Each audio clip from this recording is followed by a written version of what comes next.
Probably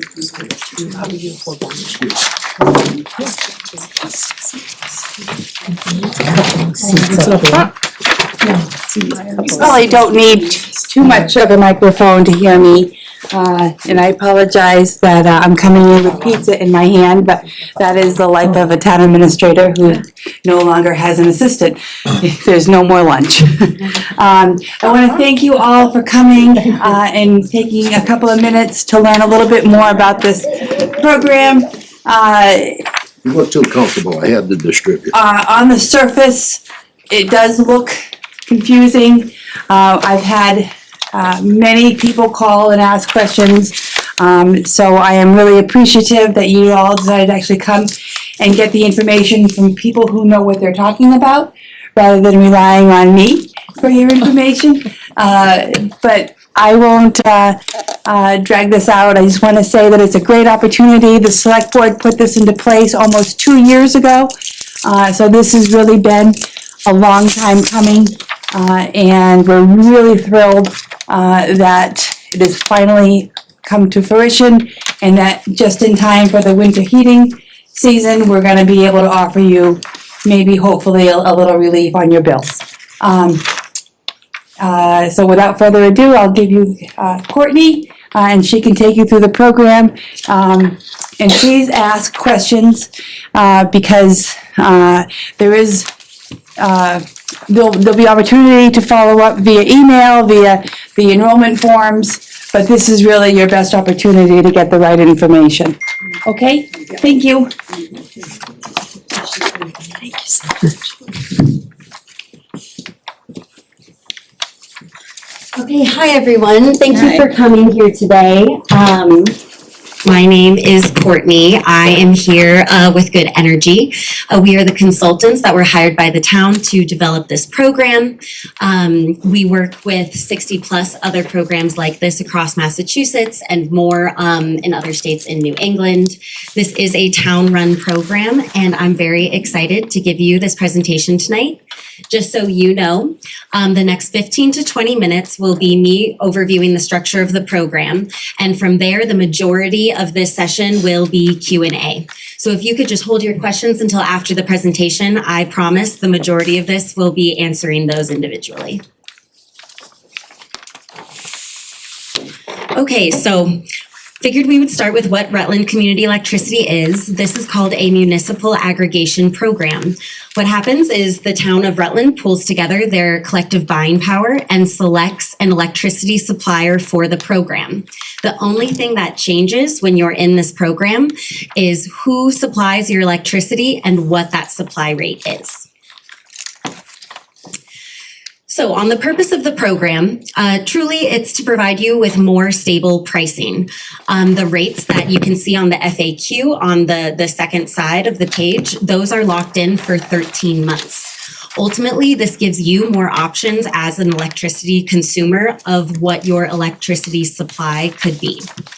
Savings cannot be guaranteed because National Grid changes their supply prices every 6 months. So that's in contrast to the 13 months locked in on this program. Because we don't know what those future 6-month period rates will be, we can't guarantee savings. However, these programs have historically provided savings compared to the utility over a contract term, such as the 13 months. Dozens of Massachusetts communities with these aggregation models have successfully, seen these savings, and they date back as far as 2016 in terms of those that Good Energy has worked with. All right, so our electricity supplier for the program, Rutland chose Direct Energy as their electricity supplier. As a part of developing this program, Good Energy, as the experts, we vet only the most capable suppliers who have the strongest track records on the market to manage a load of an entire town such as Rutland. We have worked with Direct Energy with many of our dozens of communities over the years, and we have seen them be very successful in trying times for the market, such as COVID-19 or when Russia invaded Ukraine. So we're very excited to have Direct Energy be chosen through our competitive bidding process. Now, in terms of what changes on this program, there are 2 portions to your electricity bill. There is the delivery side and the supply side. If you participate, the only thing that changes is the supply part of your bill. The name of the supplier and the supply rate will change to that of the program. So as a quick preview, I'm just going to run through what stays the same if you participate in the program. Then we'll get into program options and how participation works. So in terms of what stays the same, the delivery portion of your national grid bill, including those delivery charges, will remain the same. That continues to be run by National Grid. National Grid will still continue to deliver your electricity. They own and will therefore maintain the poles and wires, and they will respond to storm or power outages. Additionally, you will continue to pay just one bill that comes from National Grid. Anyone using budget billing or receiving low income rate discounts will continue to receive their current benefits. That includes heat pump benefits as well. And customers receiving net metering or other solar benefits will continue to receive their current benefits. Okay, in terms of our program options, I have a table up here that lists the 3 electricity supply products that are run through the Rutland Community Electricity Program. You can also view them on the back of your FAQ page. There are 3 program supply products. One is a default supply product, and there are 2 optional supply products. All 3 of these supply products begin on your October meter read and are stable until November 2027 meter reads. So those are the 13 months that these prices are locked in for the program. I'll talk more about this on future slides, but if you're eligible for automatic enrollment and you do not take action, you are going to be enrolled into the default product. The default product adds 10% renewable energy on top of Massachusetts state minimum requirements. And the price for that is 16.239 cents per kilowatt hour. Our first optional product is the basic product. It is structured to mirror National Grid's basic service and that it does not add any additional renewable energy on top of state minimum standards. It simply meets them. It is the most cost-effective product available, and that is a 15.837 cents per kilowatt price. Now, our third optional product is called the Plus product. This is for the eco-friendly individuals who would like to ensure that 100% of the energy that they use comes from renewable sources. That is priced at 16.904 cents per kilowatt hour. So just as a quick review, there are 3 options. One is the base cost for electricity. It mirrors National Grid and does not add any renewable energy. That is the Rutland Basic product. Our next is the Rutland Standard product. That is our community default. It meets the interests of both competitive stable pricing along with an additional 10% renewable energy addition. And our last product is optional. The Rutland Plus is for people who really care about their environmental impact, and that adds renewable energy to their supply, so 100% comes from renewable sources. You can see all those prices listed here and again on the back of your FAQ sheet. And I want to discuss National Grid's supply option for a second here. Up here on the screen, that's the darker column. National Grid's supply option is called Basic Service. It changes every 6 months. They are required to procure every 6 months, and they are at the whim of the electricity market, which can be rather volatile, I think, as we've all been feeling in recent months. The most recent change occurred on August 1st, 2026. So their next rate is currently in effect. That is at 17.185 cents per kilowatt hour. All 3 of our program products are below National Grid's rate for the next 6-month term.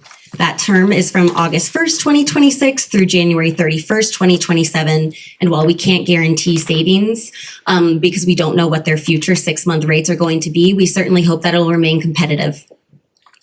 We can guarantee that you know your rate for the next 13 months on the program, which is a big part and purpose of the program coming to fruition here in Rutland.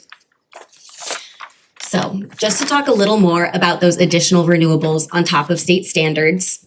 As I mentioned, there is a standard for all electricity generation in the state for how much of that generation has to come from renewable sources. This is called a Renewable Portfolio Standard, or an RPS for short. In the calendar year of 2026, that number is 69%. So 69% of the electricity you use needs to come from renewable sources. National Grid's basic supply just meets those standards, as well as our basic supply.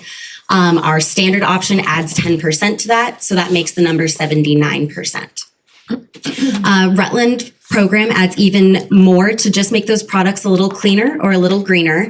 And we get these renewable energy certificates, they're called RECs for short, from our nonprofit partner, Good Energy Consumers Alliance. So here's a map of the generation projects that they get these renewable energy certificates, or RECs, from.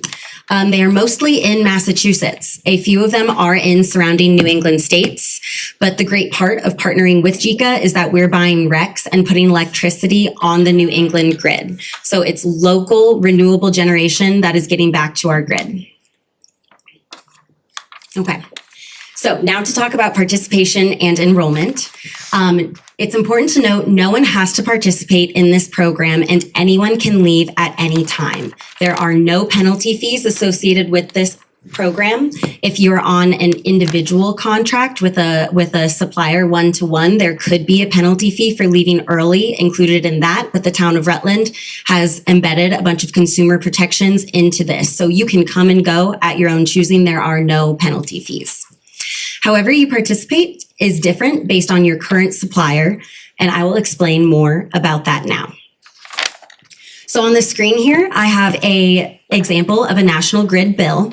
This is the supply section of a National Grid bill. And next to, or underneath supply services, is the name of your supplier. If anything other than National Grid is listed next to the name of your supplier, you are on a third-party supply. If it says National Grid, that means you are on National Grid's basic service. So again, under supply services, next to supplier, if it says National Grid, it means that you get your supply from their basic service. If anything else is listed other than National Grid, it means you're on a third-party supplier.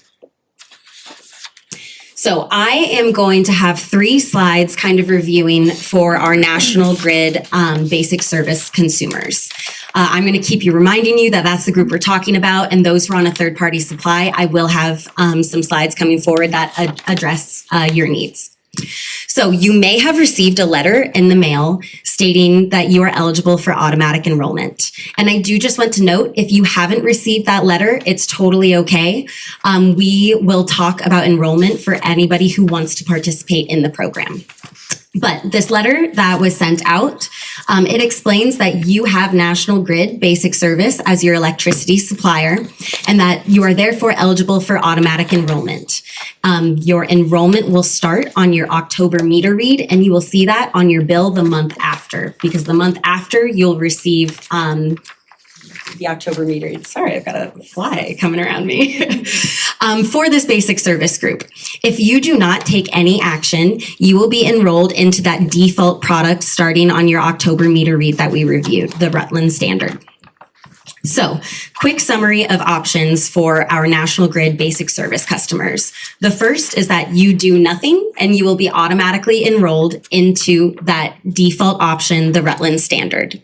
The second thing you can do is take action and choose one of the optional program products, whether that's the basic, the most cost-effective, or the plus, which is where 100% of the electricity you use will come from renewable sources.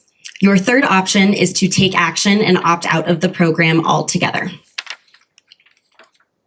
So I would like to continue discussing opting out. As a reminder, I'm still talking about those who are on basic service. The deadline to opt out before the program starts is September 12th.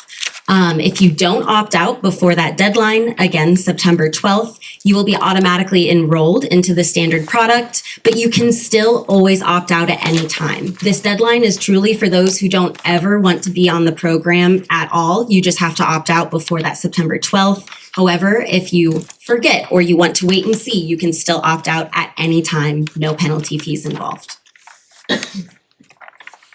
So, okay, last slide for our National Grid Basic Service Group. I ran through those 3 lists of options. The first was to take no action, be automatically enrolled in the default, but the second and third option require action, whether you want to switch electricity products in the program or opt out altogether. In order to do so, you would simply fill out a form online, or you would call the electricity supplier of the program, Direct Energy. I have the website up here where you can find the online form. And I have the phone number for Direct Energy up here as well. And I want to assure you that when we get to the Q&A, I'm going to be leaving a slide up that contains all this contact information, so you don't have to rush and write it down now. There is a third option to opt out for those who received a letter. Those who received a letter also received a card that you can sign and return through the post. You just have to post it before September 12th. That card is not intended for you to fill out after the September 12th deadline. It's for before the program starts, but you can still always opt out by going to the form online or calling the electricity supplier of the program. Okay, so now I'm no longer talking about those who are on National Grid's basic service. I'm talking about those of you who have anything other than National Grid listed next to supplier in the supply section of your bill. So for someone who has something other than National Grid listed, that means that you have a third-party supplier. It also means you've already made a decision on who your electricity supplier is. We do not want to interfere with any decisions you've already made. And as I mentioned before, some of these contracts that are on the retail market where you make one-to-one contracts with the third-party electricity supplier, they may include penalty fees for you leaving early. Therefore, we are not automatically enrolling you. We would not like you to incur any penalty fees or get in the middle of that. So even if you're not eligible for the automatic enrollment, you can still participate if you're interested. You just have to take action. First, I would recommend that you read through your contract with a third-party supplier and that you reach out to them to fully understand what potential penalty fees may be incurred for leaving early. And if you do want to enroll, again, it'll be the same as what we looked at on this slide. There's a form online at rutlandcommunityelectricity.com, or you can call our supplier, Direct Energy. Okay. Now I just want to touch on outreach real quick. So the town of Rutland has made some great efforts to spread awareness and get the word out about this program. In addition to tonight's meeting, our education outreach has included notification letters sent to all eligible customers. There's been a press release. We've got news blurbs, social media. There's hard copy of the FAQs that you guys are holding in the town hall. There are also brochures at the town hall and a poster. So basically, you may have seen all this outreach that the town has been issuing. That's likely why you're here tonight. And I'm here to answer any of the individual questions you all may have. So that brings me to this slide. As I mentioned, I'm going to be leaving this up here. It contains all the contact information that you might need. I am going to read them off real quick, just in case anybody listening would like that when writing it down. So you can always call Direct Energy, that's the electricity supplier of the program, at 866-968-8065 if you would like to change electricity products or if you would like to opt out of the program. You can also do so by filling out the different forms on the rutlandcommunityelectricity.com. That's the program website. We have a form for opting out and a form for enrolling or switching electricity program products. Now, I do want to call out too, for any sort of more in the weeds questions, you can always contact Good Energy. I am on the other end of this phone number, as well as my colleague, Rachel. That number is 508-356-4681. And also, if you fill out the contact form at rutlandcommunityelectricity.com, we will be getting back to you. So with that, I'd be happy to start taking your guys' questions. Feel free to raise your hand. I'm going to do my best to repeat your question back into the microphone, just so those who are viewing online are definitely able to hear the question as well. I'll go first. Yes. Why are we so close to the September deadline? For anybody that wants to opt out, why wasn't this done a little bit earlier to give people a little bit more time to make decisions? Yes. It's kind of close. Yes.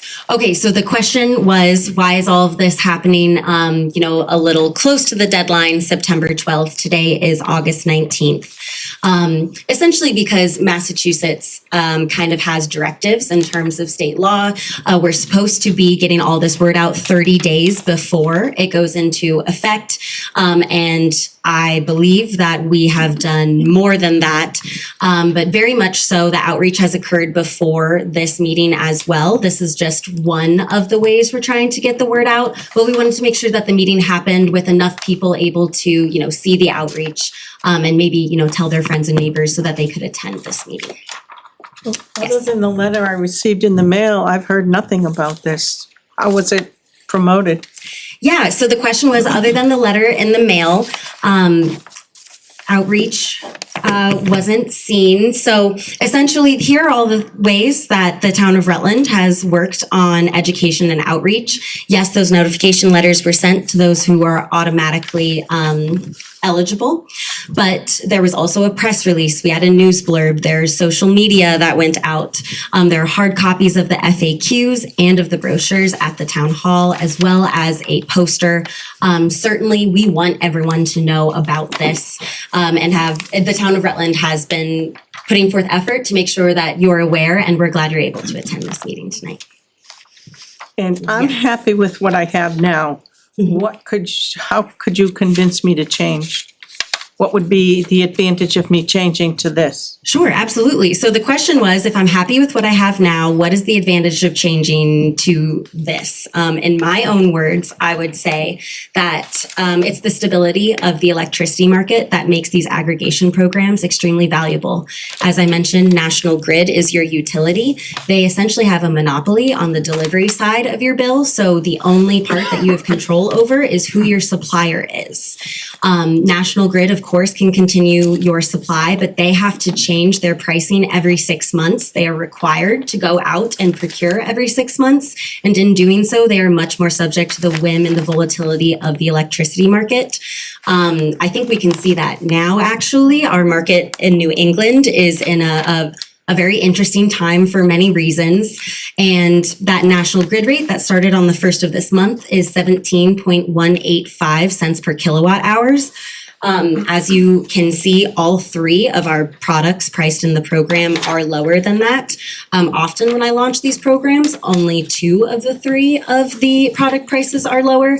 I do believe that this is a volatile time in the market, and it makes it especially beneficial to be on a program or be on a contract that is more stable. Again, these prices will last for 13 months. Courtney, I guess just obvious, if National Grid is going out to bid every 6 months, their pricing will change every 6 months, whereas yours will stay that one price for the 13 months. So if their price continues to go up, yours will stay stable until November of 2027. So I just want to make sure that that point is really clear. That's really where the advantage is. Thank you. Thank you. And I would just love to note that the purpose of this is truly to give you more options as an electricity consumer. Yes, ma'am, in the back. Yeah. So how is the price going to behave after the 13 months? Is it also in 6 months intervals then, or how is it? Yes, so the question was, how is the pricing of the program products going to behave after the 13 months of this initial contract? So assuming the town of Rutland renews the program, which we do typically, I think always see in our communities. There will be a new procurement that goes out on our end, and unlike National Grid, we have flexibility on the dates and when that happens, so we can time it correctly for a more favorable moment in the market. At that point, we would get the word out to the town, including sending letters to all program participants about the new prices, and you will have the option to opt out of the program completely before the new prices go into effect, if you so wish. Otherwise, you would take no action and you would stay in the program product that you're currently enrolled in. We have somebody on Zoom who has their hand up. Will you take a call from? Of course, yes, happy to take a call from Zoom. Okay, so we'll invite the person on Zoom to unmute themselves. Hi, I also didn't know anything about this until today. Can you hear me? Yes, we can hear you. Oh, okay. Just so that you know, I did get the letter in the mail, and I'm all for saving money on my electricity since I'm an older home that has all electric heat. However, I also work from home full time, and I didn't know out of the three options. I'm I need my Wi-Fi a lot. So I didn't know if out of the three options, which one I should choose to make sure that I have the Wi-Fi all the time and I can count on it because of my job. Oh, totally understand. I myself work hybrid and I too rely a lot on my Wi-Fi at home. So I can put any worries like that to rest. In terms of the reliability of your electricity, it does not change based on who your supplier is. Any three of these products are going to be just as reliable as National Grid of running your electricity and or your Wi-Fi. Sometimes I get questions over the phone, such as, would I be considered a second-class citizen almost to National Grid if I'm getting supply from someone else? And the answer is no. National Grid actually does not make any profit off of their supply. They're simply required to provide a supply option. So it really doesn't matter to them either way who your supplier is. Did I answer your question? Okay. Yeah, I just don't know why they, which option out of the three would be better. I mean, I don't know if people would be better off just going with the cheaper option, or, what really the differences are. Yeah, so, okay, I just flipped back to the table of our program options. I'll run through all three of them again. I just want to note that there's no difference in reliability between these. The differences lie in their pricing and the associated amount of renewable energy. So we have our Rutland Basic. And if I missed that part, I'm sorry. Oh, no problem.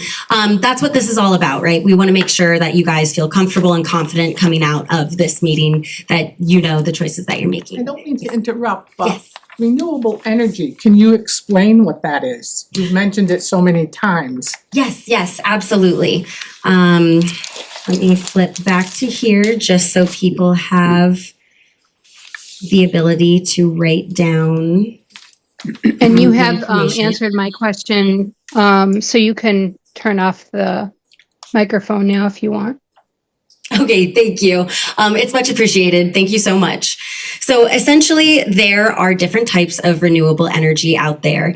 Massachusetts qualifies the most important kind of renewable energy as MA Class 1. What this means that they're mostly solar energy, wind energy. There is some hydropower as well. There are a little bit of MA Class 2, which is just older forms of renewable energy that they keep up and running on the grid. But for the most part, all of our additional renewable energy comes from MA Class 1 sources, which Massachusetts values very highly. And again, those types of renewable energy is energy generated by solar power, wind power, and some hydro. Yes, ma'am. Mine's specific to our new home that we live in. We have the new heat pump system. Okay. And you said that the rate that we get, because we did sign up for that during the winter time, Yes. was supposed to be less because of customers who have a heat pump system. Now, is that only on a portion of the bill, or how, you said that would not change? So if we're going into this, is there two different rates, one for the supplier rate versus The heat pump discount, I will have to check this, so I'll get your number or your contact information after this. I believe applies to the whole bill. What I can confidently say is that your heat pump discount works in perfect tandem with this program. It is not interrupted by it. In terms of how it works on the bill, I am going to have to look into that because it's a National Grid product, but I can assure you that it works. but it's not, you said it wouldn't interfere with it. Correct. So if that rate It's were, a discount off the whole bill, I believe, but I would like to check that for you. okay, so that may change if we even opt in for the basic or for whatever we choose here, the rate that we'd be receiving because of that. It could be less than what of the three categories we have. Is that possible? I suppose in theory, so basically this only affects that supply rate, right?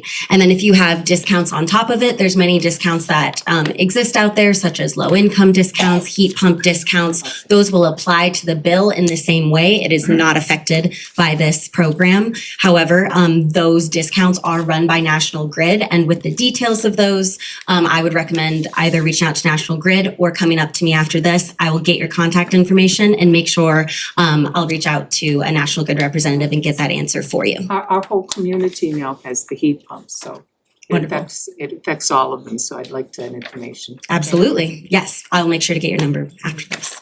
Yes, sir. In the event you opt out, is there a process to get back in or get in? Yes, in the event that you opt out of the program, you will not receive any more letters or anything from the program about joining, but you will always be welcome to rejoin if you would like. So in theory, you could go back and forth, opting out of the program, opting back in, based on a 6-month rate or anything like that. I just have a couple of caveats to note. The first is when you put in an opt-out request or an enrollment request, it takes a little bit of time for the utility to process that request.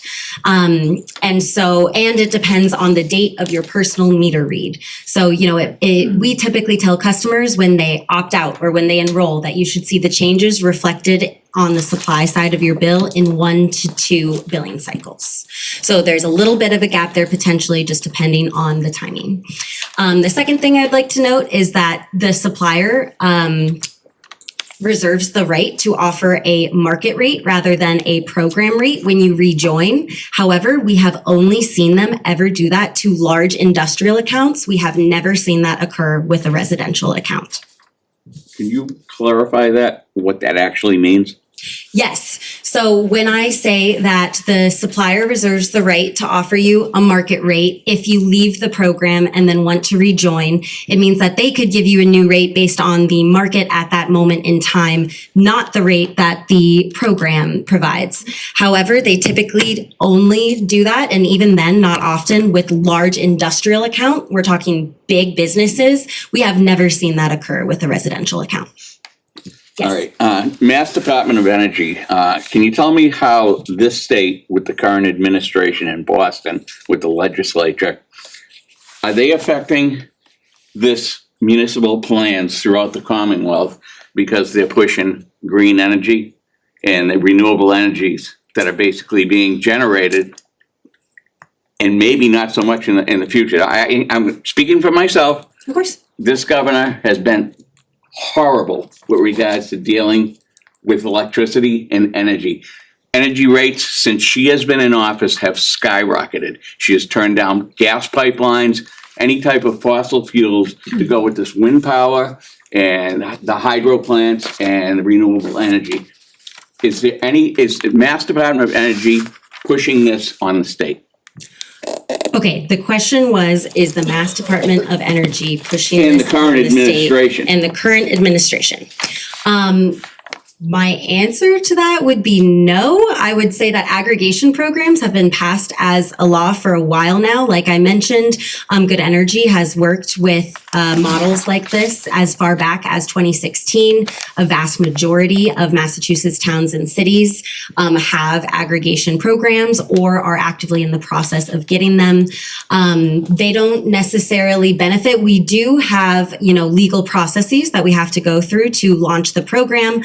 However, that includes things such as a public review that went through and, a town meeting for approval, things along those lines.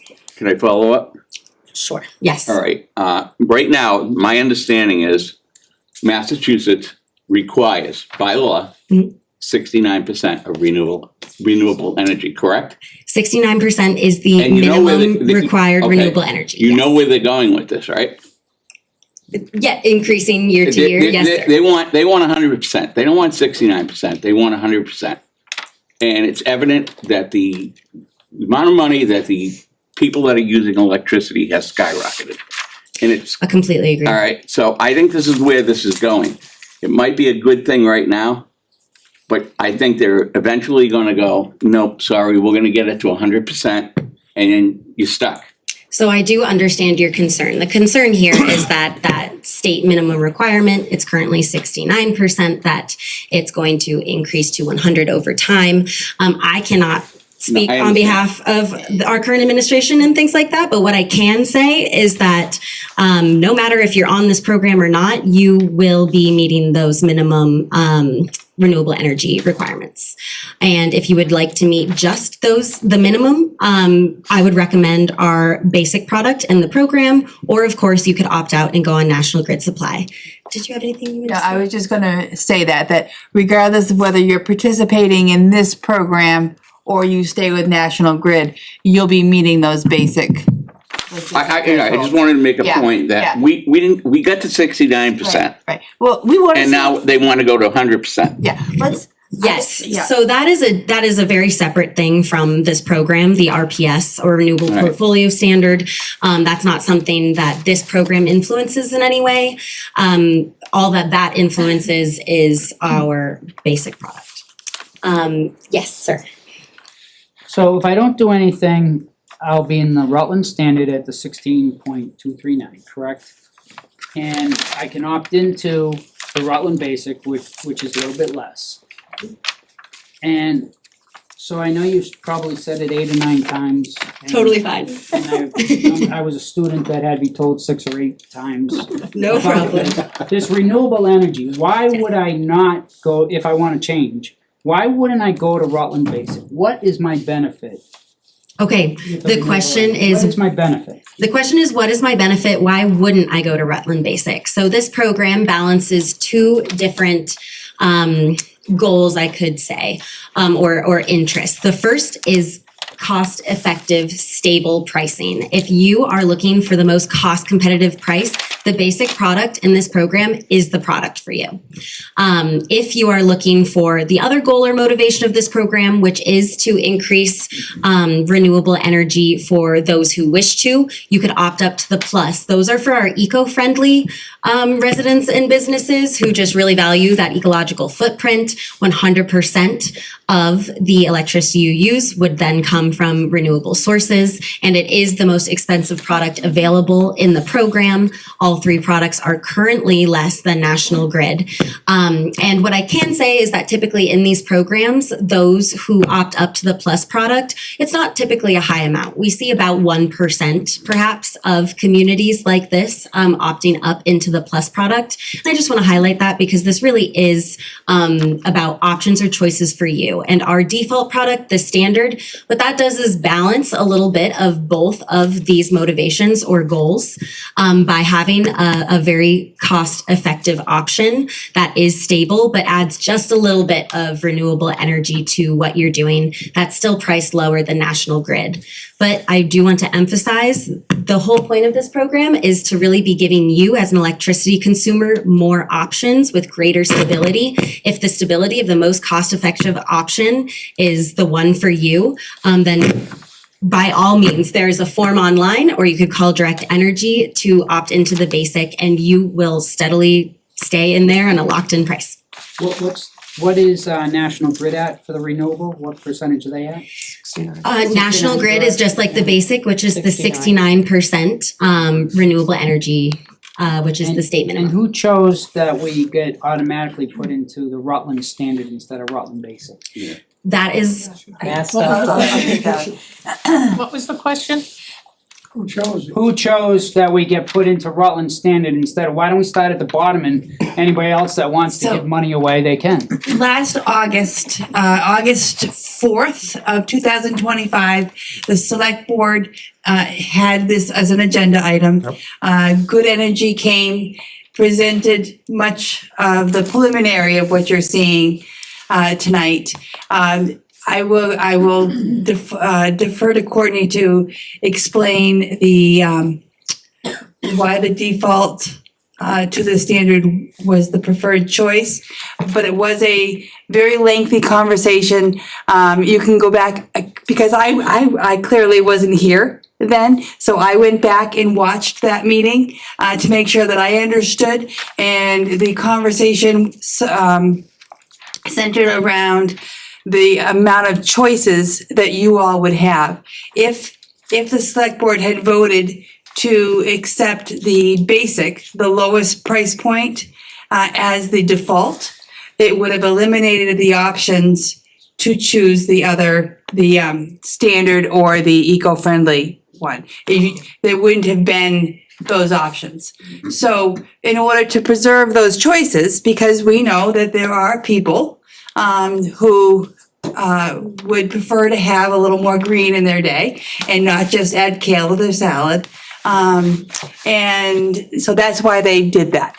Knowing that you will still be able to choose any of the other two options. So even though it's a default to the standard, it doesn't eliminate the opportunity for you to go with basic or to go with the more designer green energy product. So how do we choose either or the other two options? So I'm gonna hand it back to Courtney to confirm that I got that right, and. Absolutely. I actually have nothing to add to Okay. that, so. It was a vote, it was a vote by your select board, and it was in order to preserve choice. That's the short answer, but the meeting is on YouTube. You can go back and you can watch it. It was pretty painful, but So there was absolutely no choice. You don't start at the bottom of the ladder, you start in the middle of the ladder? Doesn't make sense to me. Yeah. So that is what the select board chose and voted for. Why is it, and and it's not you, why is there not select board members here to answer this question? You wouldn't know that. National Grid so I can't speak as to why these, I think Paul is actually in the cable room right now helping with the actual technical side of things. If you go back and you watch so one of the select board members reached out to me as the documents were hitting your mailboxes and had the same question. He said that he didn't remember voting for the standard or that they didn't vote, and then another select board member called and said the same thing. So I think that if you watch the meeting, it was presented very, very well by the team at Good Energy. It made sense as they were talking it through to be able to preserve the choices. But obviously, now here we are a year later. Our world, energy and our costs and our, maybe they would have made a different choice today than they made a year ago. But that was a choice that they made at the time. It really did preserve the ability for the town, for the residents, the business owners to have all the options in front of them. If they had chosen just the basic, that's all you would have been able to choose from. And I think that they really wanted to make sure that they were giving you the choice. Does it mean an extra step? If you want to go back and enroll at the basic, it's an extra step. And certainly, they have made it very easy. There's so many opportunities and ways of doing it. And I think it was a good decision. But again, decisions that get made 13 months ago, this world was a very different place then. It would have been nice if they would have put a card where you could have selected that. So I think that's still to come, the enrollment form. So the enrollment form, and this was mentioned earlier in this question, which I think Heather recapped really, really well.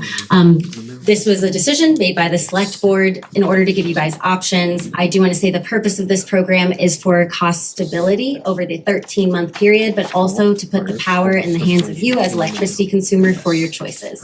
And in terms of your choices, if you wish to switch electricity products in the program, such as going to the basic, you would just fill out a form online. I have the website up here, rutlandcommunityelectricity.com, or you would call Direct Energy, the supplier of the program, at 866-968-8065. This information is also found on the FAQ sheet that you have in front of you. It's also found in the letter. The phone number can also be found on the website that's up there. Okay, lots of hands. You've had your hand up for a while, sir. All right, I'm just curious, why does renewable energy cost more than a fossil fuel when by definition it's renewable? We're not working with a finite amount of these products. Sure, absolutely. So the question here was, why does renewable energy cost more than fossil fuels? Essentially, I have a little answer here. So truly, in terms of the market, the renewable market is still growing here in New England. An example of an alternative market that has already grown into a place where it, is a little more cost effective would be Texas. They already have a bunch of renewables and things like that, but because the market is still growing here, it does make renewable energy a little more expensive than fossil fuels at the current moment. That would change as time goes on, and if you have any further questions about that, I would love to give you our contact and phone number. Yes, sir, in the orange. Okay, first of all, I think it's would be very important for the select board and town administrator to get out some additional information summarizing what went on. Do you have suggestions as to where I put that Well, information? In the mail with everything else that you mailed I on this. can't afford to send you There's a newsletter. There is not a newsletter anymore. The person that was, Okay. that did that is no Well, longer, budget we don't have that person in the budget anymore. If there's another location that this information could be The put. that is library is access- more accessible than your town offices when you're only open Mondays and Tuesdays. Okay, so you would like some information here at the library? Yeah. Okay, And just because you lost an employee doesn't mean you should cut our services. So getting a newsletter out to us or getting a postcard out to us should still Okay. continue. yeah. I don't have anyone to do the work, ma'am. I don't have anyone to do the work. Well, maybe if the budget was a little bit different, you would. I do think, Take a volunteer. But I have In a terms- question for you. in Courtney. terms of I do think that this meeting, I would love to keep on track in terms of the program. People came here with, explicit questions for the program, and I would love to answer those. And what is your question, ma'am? So this is the kilowatt hours we're talking about with this company, correct? That is how your electricity bill works, yes. You are What billed on about everything kilowatt else hours. that comes through on the electricity bill? What is going to be the delivery charges and A, B, C, D? How much is that Yes. going to be affected through your program? So the question is, how will the other charges be affected? Not the supply charge, but the delivery, ABC, you see it on your bill. How will those be affected by the program? The answer is that they will not be. There's two sides to your electricity bill. There's the delivery portion and the supply portion. The delivery side continues to be, run by National Grid, and you don't have any power in terms of choosing an alternative deliverer or anything like that. They essentially have a monopoly over the delivery side. That's why Massachusetts state law makes sure that you have power as a consumer over who your supplier is. And that is all that this program affects. If you participate in Rutland Community Electricity, the only thing you will see change is the name of your supplier and that supply rate in the supply section of your bill. Unfortunately, the delivery side is not affected. So I have a follow-up for you. Yes, ma'am. So according to Massachusetts state law, if the market rates go up, even in this 13-month program, you can raise the rates as well. No. According to MassGov, you can.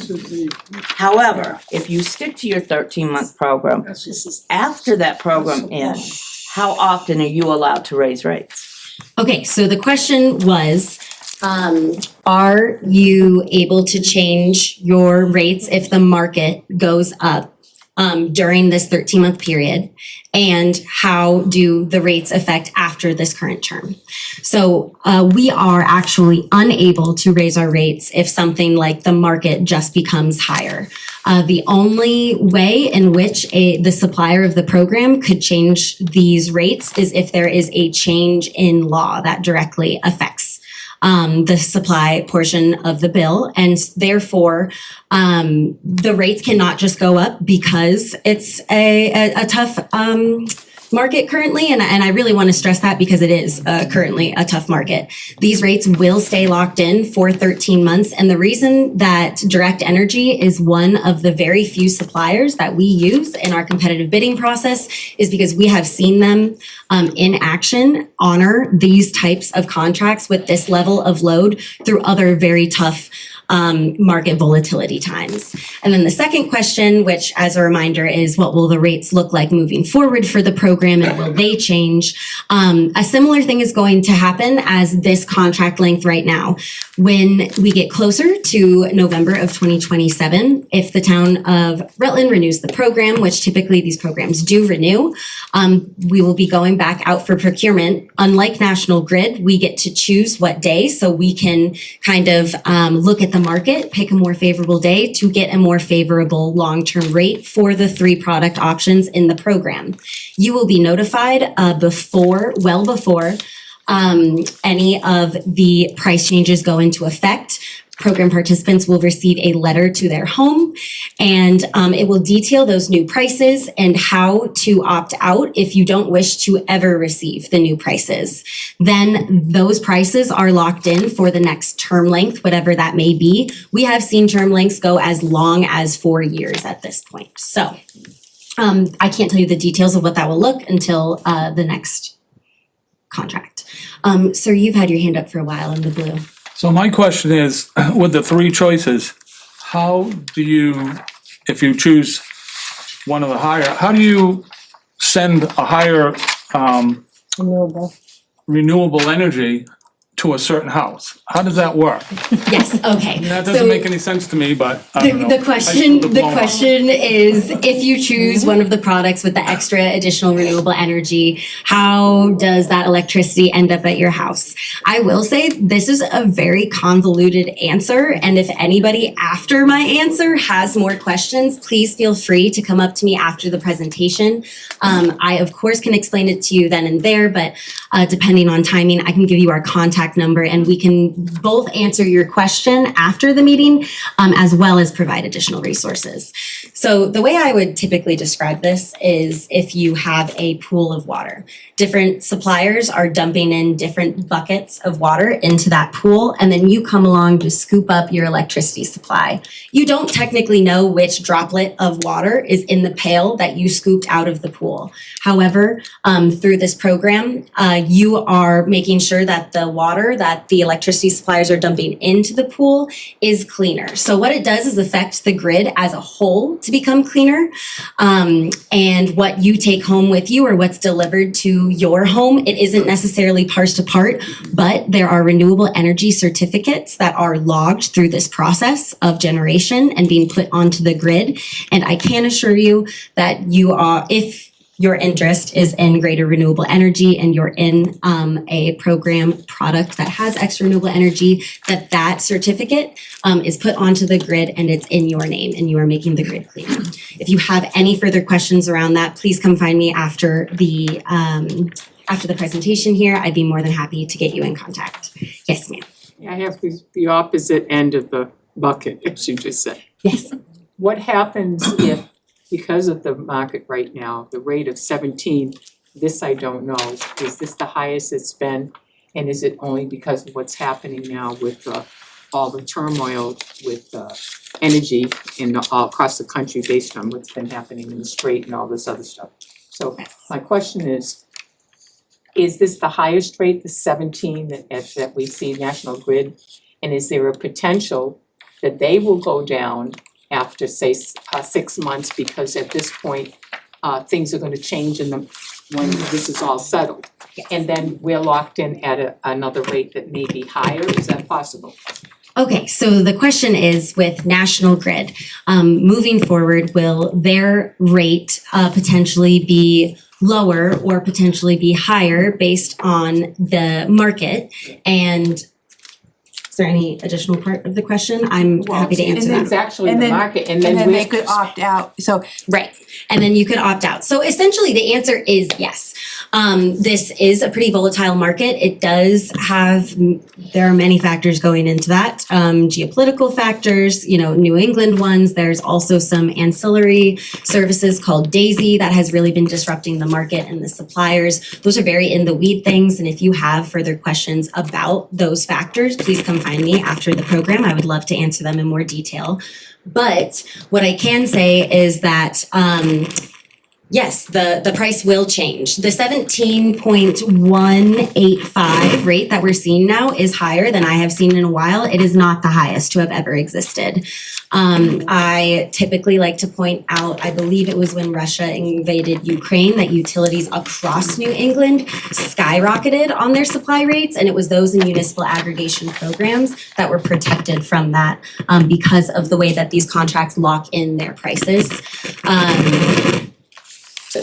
So basically what I'm trying to say is National Grid's rate will change in 6 months. It will either go down or it will go up based on the market, and we don't know what that's going to look like. It is a particularly volatile time. I can't even tell you if it's likely to go down or if it's likely to go up. That being said, the stability of these program products is really the greatest value of them. And of course, if you don't want to be in the program, you can opt out at any time with no penalty or fee. You could do that now, but you could do that later too, when the National Grid rates change. And if they're more favorable, you could opt out then. Yes, ma'am. Now, you said you do these kind of services and you cooperate with towns since 2016. Yes, we have. About there, yeah, roughly there. And there are quite many towns you do this for, or municipalities, right? So I'm sure you have statistics. What's the average saving that an average household has across all these towns? Oh, so the question was, what is the average savings across all of these households within towns and cities? Unfortunately, that is not an easy number to give because of the layouts of all the different towns. Your loads all look incredibly different. Your rates are all different in these program products based on when the procurement happens and things. However, if you'd like to follow up with me after this, I can absolutely look into similar towns and cities that are perhaps like the size of Rutland and the load, and hopefully closer to the Rutland area, and see what perhaps a fair comparison could be to give. But having just like an average number like that is impossible to achieve in a program like this. Yes, sir, in the orange. So, Oh, 1 second. we have after this gentleman, we have a Zoom. okay, Okay, we have a Zoom question after this gentleman. thank you. With, Are they up there? They are speaking to me from this speaker, so. I know. Yes, so sir. you've had, as previously pointed out, 10 years' experience with lots of towns. Has National Grid ever gone backwards so that they're have lower rates than these programs, and do you see a significant exodus from the town, from the town's program back to National Grid if that happens? Is that? Yeah, so what's the your question experience is, Good Energy, we've worked with a lot of communities that have aggregation programs. I should say we do work with a lot of aggregation programs, and when a utility goes lower than the program, is that something that occurs? And do we see a massive opt-out rate when that occurs, or what does that look like? Yes, we have seen that. So like we said, we cannot guarantee savings because any 6-month period of a utility supply rate, that is unknown to us. Our rates are the ones that are known and stable. However, I can say that working with dozens of communities across Massachusetts, in general, these programs, participants have savings. just over term length, from program date to the end rather than, any given 6-month period. So yes, sometimes the utility is lower than the program rate. There are ebbs and flows with dips like that. However, overarchingly, like very much so, our programs see savings. It's just not something we can technically guarantee, but it is favorable. And I would be happy to follow up on any other questions associated with that. Well, Okay, then we have our Zoom speaker. Can you unmute yourself there? Okay, yes, can you hear me? Yes, we can hear you. Great. So my question is, I have, it's a kind of a 3-part question.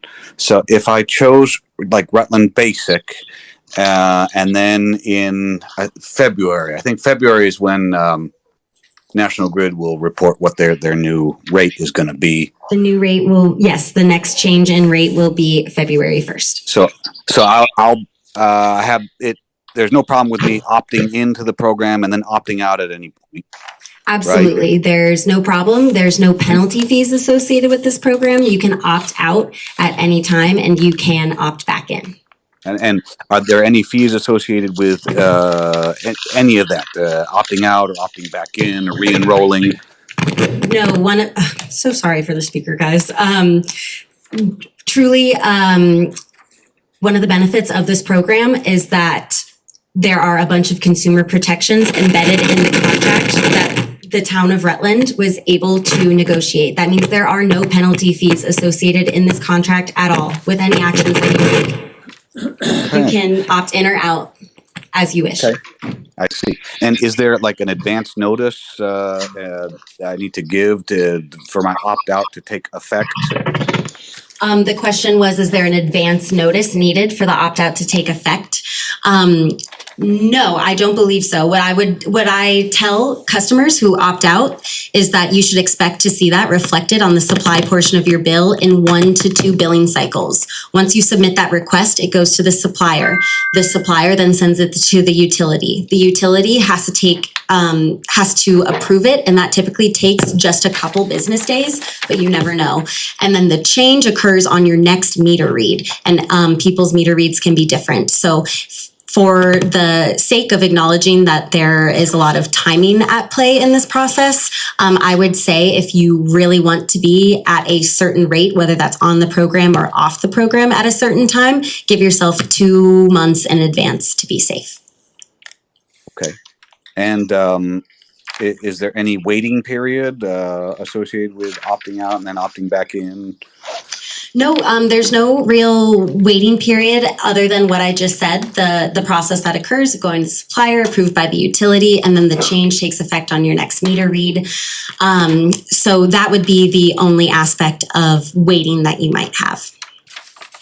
Okay, thank you very much. Of course, thank you.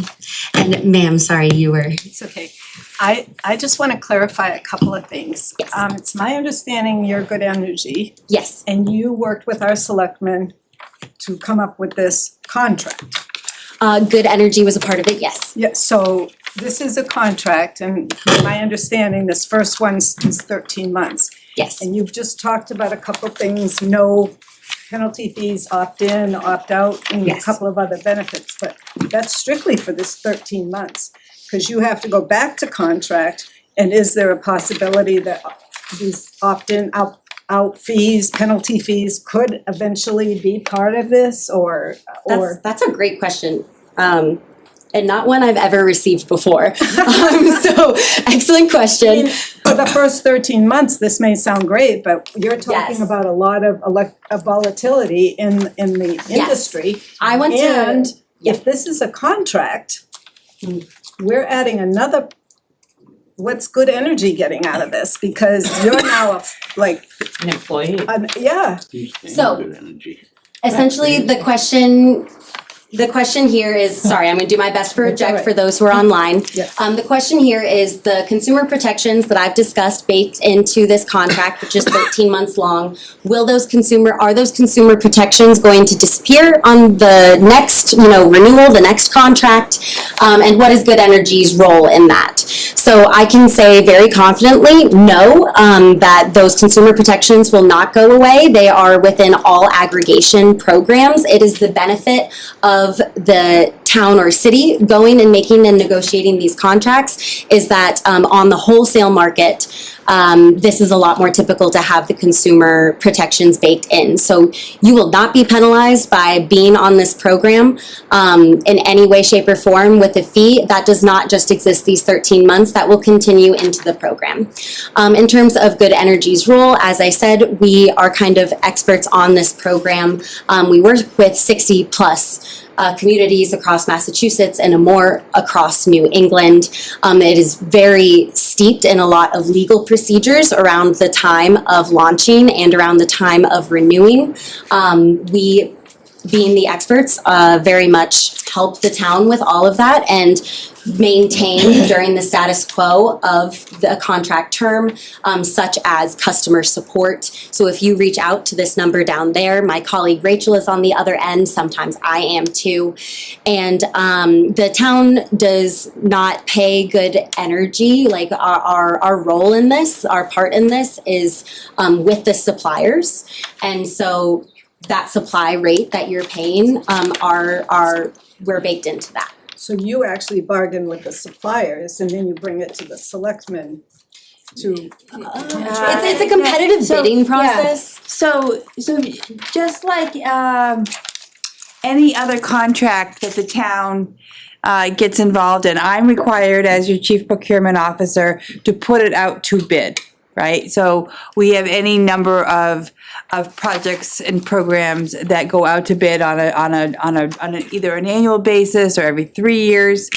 In this case, when we went out to bid, we were aware that the market is very volatile, so we deliberately asked for different time frames, right? As soon as 12 months. Also, I think that we had a 3-year, we had a 24-month. So we had a 12, a 24, and a 36. And we asked those bidders, we asked those supply companies to give us rates based on that. And when we met as a group and went through them, those were the options. And that's what the bid process allows us to do. Mm-hmm. And we will do that in this case, we said, you know what, we're only gonna get involved in this until next November. And then we're gonna see where the market is, we're gonna see where everything is, and we'll go back out to bid and we'll ask the suppliers for that same information.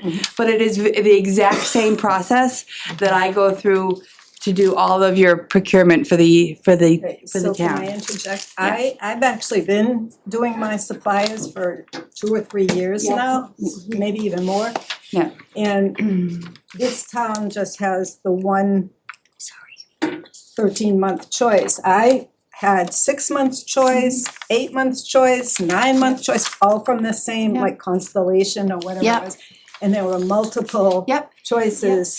So how does that work for the town of Rutland? Right, so I had to choose one, right, because again, those, Constellation was one of our bidders, right? Did Constellation bid on this? Trying to remember, I don't know how much other details Yeah. we should do. Oh, that's true. Yeah. That's true. Anyways, in a open bid situation, I had those in front of me. And again, we chose on your. Direct Energy wouldn't give you, so that people could opt in and see how it worked for them, like a shorter amount of time? Yeah. And then if it was No, going good, they could That was not then- an option with this program. But given the fact that you do have access to those other third-party suppliers, if you're happy with the service and the choices that you have from Constellation, you should stay with them. Well, I'm not with Constellation, that just came to my mind. or whatever third party that you're with. I would love to interject on this. So truly, if you wish to shop around for your own third-party supplier, we more than encourage you to do that. Very much so. This program is intended for those who don't have the time to shop around or don't have the expertise.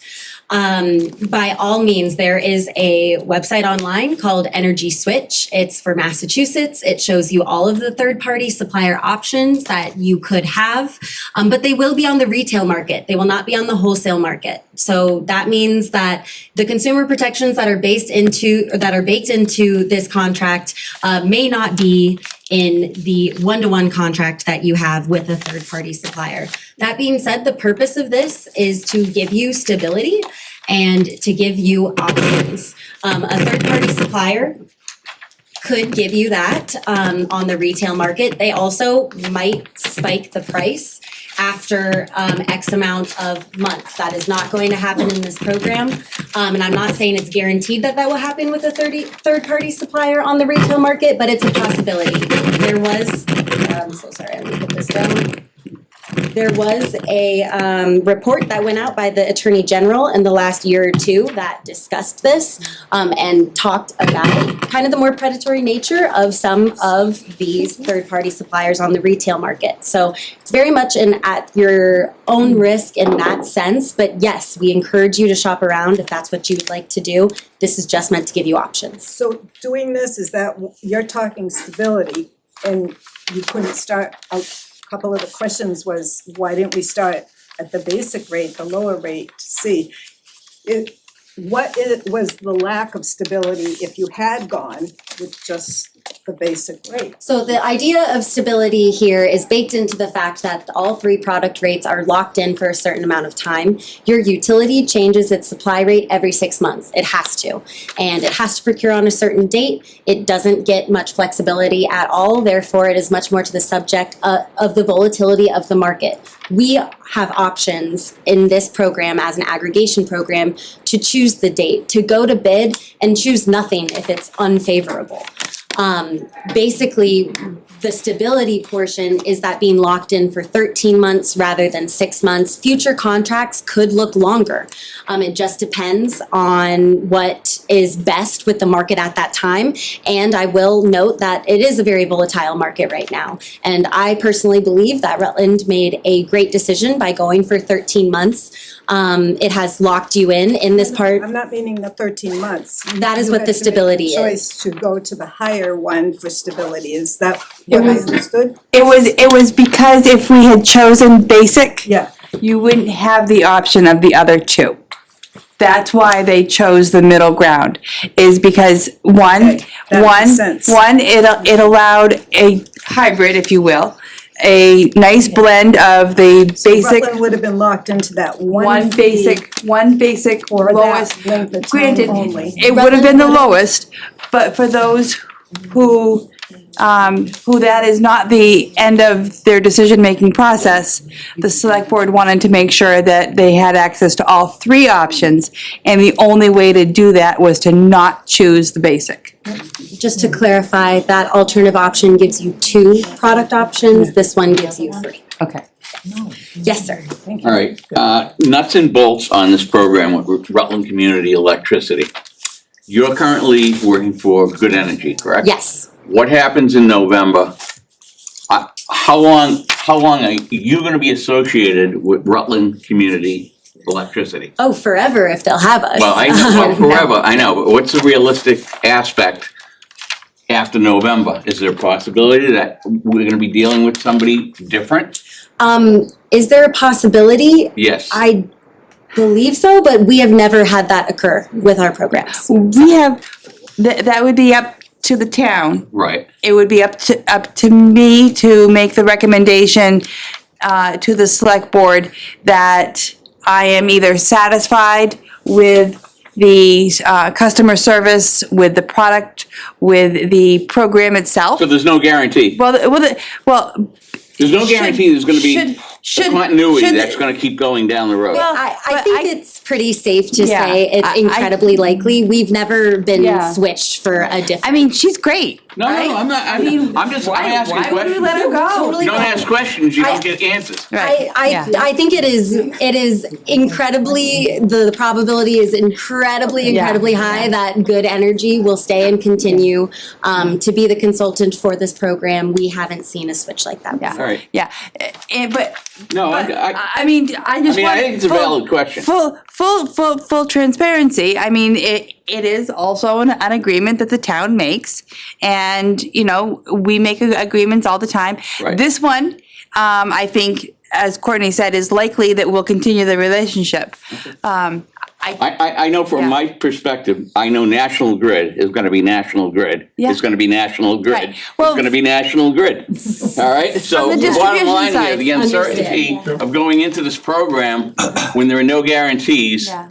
No, I can tell you, this program is going to continue to be the program, So, continue to be the program. I Feel better if the town decides to fire them, well, everybody's gonna get opt-out automatically, right? We're gonna yeah. go back to National Yeah, Grid. exactly. I Okay, mean, that's all that matters. I am just, the only reason that I'm offering that caveat is because I do wanna make it clear that the town has the free will to enter into contracts as necessary. So I will also offer that every community that I've ever worked in and the community that I live in has had this municipal aggregation program for years.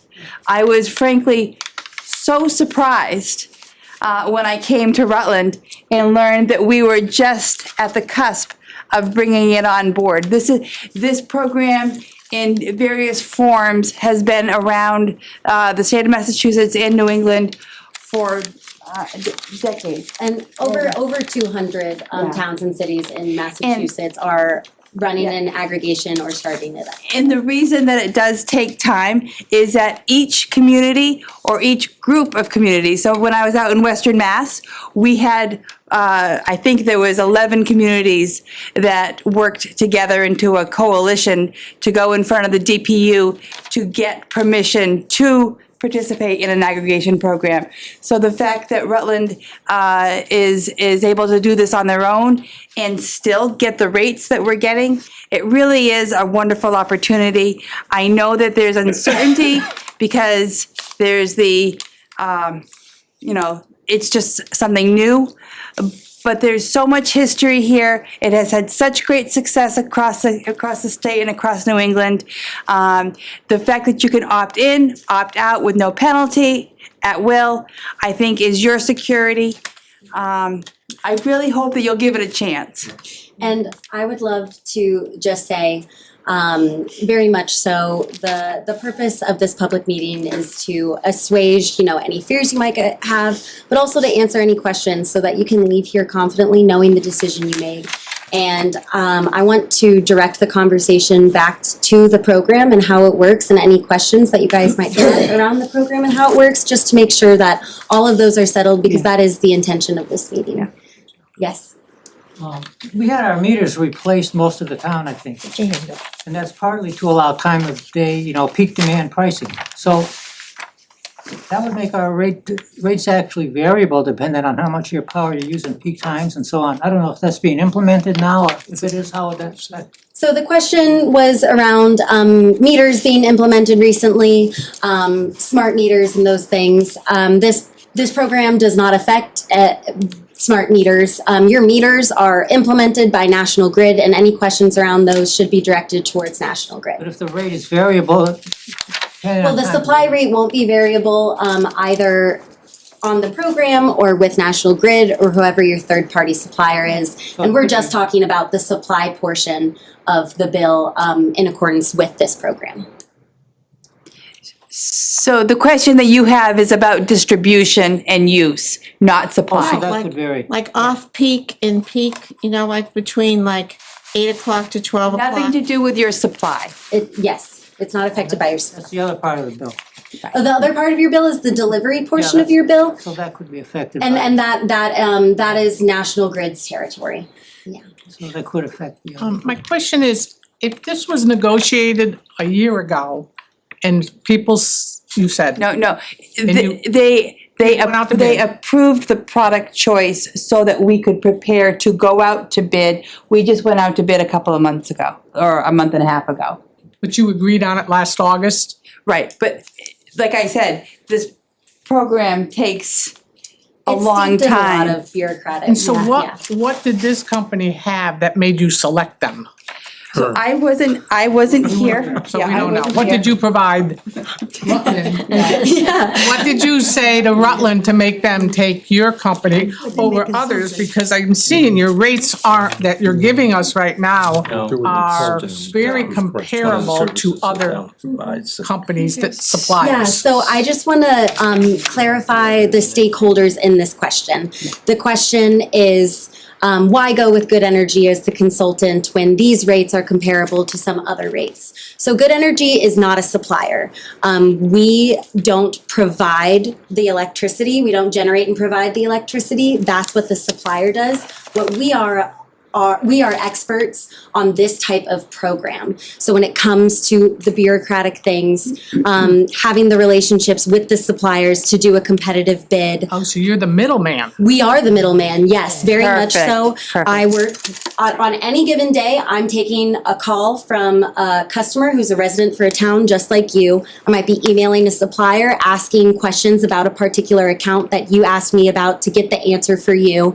And I might be emailing National Grid saying, hey, what's going on? Like X, Y, and Z question about like a delivery component or something. Or an email from me saying, can you resend me that document because I can't find it in my email again? Yes, the How many- town and city. Yeah, So yeah. very much as a consultant, we're considered a broker when it comes to suppliers and a consultant when it comes to So the who client. is the supplier? National Right Grid. now, no, the I might have missed the supplier is, Direct Energy. Oh, it is direct energy, Yeah, okay. yeah. I have So that written when we down. went out to bid, I worked with Good Energy, right? The town partnered with Good Energy to put your supply rates out to bid. We had a number of companies, including Direct Energy, reply or respond to that bid. And with the help and the guidance and the consultation from Good Energy, the town selected that particular product at that particular rate, and that's what you have in front of you. Yes, ma'am, you've had your hand up. What does the town get from this? Do they get some kind of a? Nothing. The town doesn't get anything from this. They are just providing you with more options as an electricity consumer. And to, the question was asked earlier, before the meeting started, the town itself, I can't enroll this building, I can't enroll the town hall. We are excluded from taking advantage of this. I have my own procurement process that I do to procure the electricity for the use by the town. So this is really just for you as residents and any business owners that have a property in Yes, this is Rutland. intended for the residents and Yeah, businesses. and the town doesn't, there are no kickbacks. Yes, sir, in the red.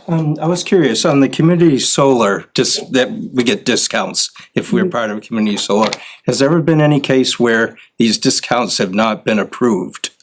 No, so So- this program works seamlessly with forms of solar. If you are on a community solar program, that will continue as is. If you have solar installation on your own home, the net meter crediting is going to continue as is, including the exchange rate for which you sell it for. The only difference is if you have solar installation and you don't generate enough usage, if you don't generate enough electricity based on your usage and you have to purchase from the grid, your supply rate is going to be that of the program rather than a third-party supplier or National Grid. It works seamlessly and, very pro-solar. Yes, ma'am. So you may have just answered this. Okay. But with National Grid, there's a senior rate, there's a budget rate, there's an income rate. Yes. That does not change with you, or do you offer anything better than that? Correct, that does not change with us. The only thing that this program affects is the supply portion of your bill. The only thing it affects is the name of the supplier and the supply rate. Those discounts offered by National Grid, which includes low income and all the ones you just listed, they continue to work seamlessly with the program. Those discounts are not affected by being on or off this program because your supplier doesn't affect it. And this is my hopefully last question. Yes.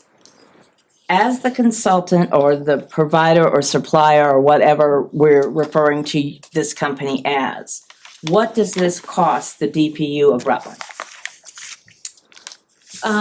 Okay. Because you're a consultant, right? And you get You're paid. talking about Good Energy? Yes. Okay, what does this cost the DPU of Rutland? So the town. Department of Public Utilities is a state entity, I should say. In terms of the town of Rutland and its, legal going-ons, it is not affected by this program. This town. So as taxpayers, we're not paying you anything to do this? Correct. So what happens is you pay the utility, the whole bill. The utility then pays the supplier, the supply portion of the bill. The supplier then pays Good Energy based on the contract that was made. So the town is not paying us anything. Your taxes aren't. It is all baked into that supplier rate that you saw on the tape. Direct Energy paying you. Yes, and in a roundabout way, yes. Yes, it's baked into that supply rate. You're getting it. I feel like I'm at a politician's meeting, how we're skirting around the money issue. And we are not making it easier on you by us being called Good Energy and the supplier being Direct Energy. I very much understand that can be easy to mix up. But many of the suppliers don't have a name as close as we are. Any other questions? Yes, sir. I'm on 100% solar farm hooked up with them, supplied through National Grid. Okay. Logically, I'm gonna opt out, except I wanna ask the question, is there anything I might be missing? Is there possibly any advantage to signing up for one of the three? Yeah, so the question is, and what you described sounds like community solar to me. If you're participating in a community solar program, does this program affect anything, whether you're opting in, opting out, participating or not participating? The answer is no. You can absolutely opt out of this program. Taking that action will not impact your participation with community solar. Is there any advantage to signing up? Oh, is there any advantage to signing up for the program if you're in community solar? They're separate entities at this point in time. So there's no real advantage for being on the program in association with community solar. Any other questions? Okay, well, I just want to say thank you all for being here. I do understand that this is a confusing topic. And I would be happy to clarify any other questions you guys may have. I'm going to stick around here after this meeting. Please feel free to come up to me if you have another question. I can definitely either give you my contact number, answer it then and there. I'm happy to continue to be of assistance, and I would really encourage you to make sure you have the contact information on this page before you leave. If you have any questions, you can always reach me and my colleague at the 508-356-4681 number. We're happy to answer any questions. I have one quick question just to verify what I heard. Absolutely. So after the 13 months, yes, you don't know if you're gonna be able to lock us in for 3 months or 6 months or 12 months or 18 months? After these 13 months, we will go into another competitive, well, I suppose before the end, so that you have a price Right. when the 13 ends. And as a part of this competitive bidding process, different suppliers blindly come in and they offer different rates for different term periods. Then we, as the experts, look at it, talk to the town about their wants and needs, and together we come and we pick out the most favorable product option that's presented to us from all of the suppliers. I can't tell you how long that's going to look right now, but I can tell you that we have had rates locked in for as far as 4 years. And I do believe it was in the town of Rutland's best interest to do these 13 months. It's a very volatile market right now, and it was starting to become volatile at time of procurement. I personally believe this was a very smart term length, and we'll see what's smart come the renewal. All right, so Courtney, I have one more question because of Yes, the way you answered. So right now, you're Good Energy, you're a company who goes out and bargains for a better rate for us, correct? We do not No. bargain, we just set up the competitive bidding process. Think of it as a broker. So you might not decide that Direct Energy is the right person for the next We have the same set of competitive suppliers that are heavily vetted. Like I said, there's a lot of third-party suppliers out there. There are not a lot that can handle the type of load of a town or city, let alone in a volatile market. We work with a certain and small number of competitive suppliers that can handle this type of program. So that we go could to them change. and we ask them to Yeah. go to bid for any bid. Whether they choose to it's up to them whether they choose to participate in the bid or not. They typically do. But if another supplier is offering a better rate or better terms, Right. we're not obligated to stay with Direct Energy. We would obviously choose. That was the question. Choose the company that offered the best terms. And I'll just sort of offer too that, we originally had intended to go out to bid about 3-4 months before we actually did. And Good Energy went out and tested the market on our behalf and came back and said, I know that the town is really anxious to get this program, out there for residents to take advantage of. This is not the time to go to bid, because things were very different in that snapshot of time.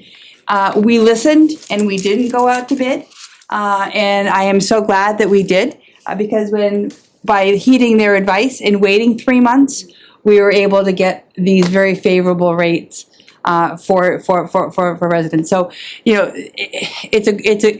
I'm gonna say it one last time, it's a great program, it's a great relationship. I'm really happy that we have it, and especially the timing as we're going into the winter. If a person does opt out and after the new contract is decided, Basically, this is your people who opted out would not get any information or anything regarding No, we'll do the same thing all over again. There will be public outreach, but this is a concern for plenty of people. They want to know that once they opt out, that their decision is honored. And I can confirm that if you opt out, that decision will be honored. There is no automatic enrollment that occurs after you opt out. It's a one and done situation. But you will receive notice of what the new rate. There will be public outreach such as this, social media, news press. We can provide cable access slides, all sorts of things. You will not receive a letter. No, I unplugged myself, I've been plugging You can always call us, yes, you can always call us. I just don't, the thing that I don't like, To see the new contract. Absolutely. they should have started at the door. Okay, thank you all for coming, really appreciate your time and always sticking around. Oh, yeah, no, everything, this is, every now and then.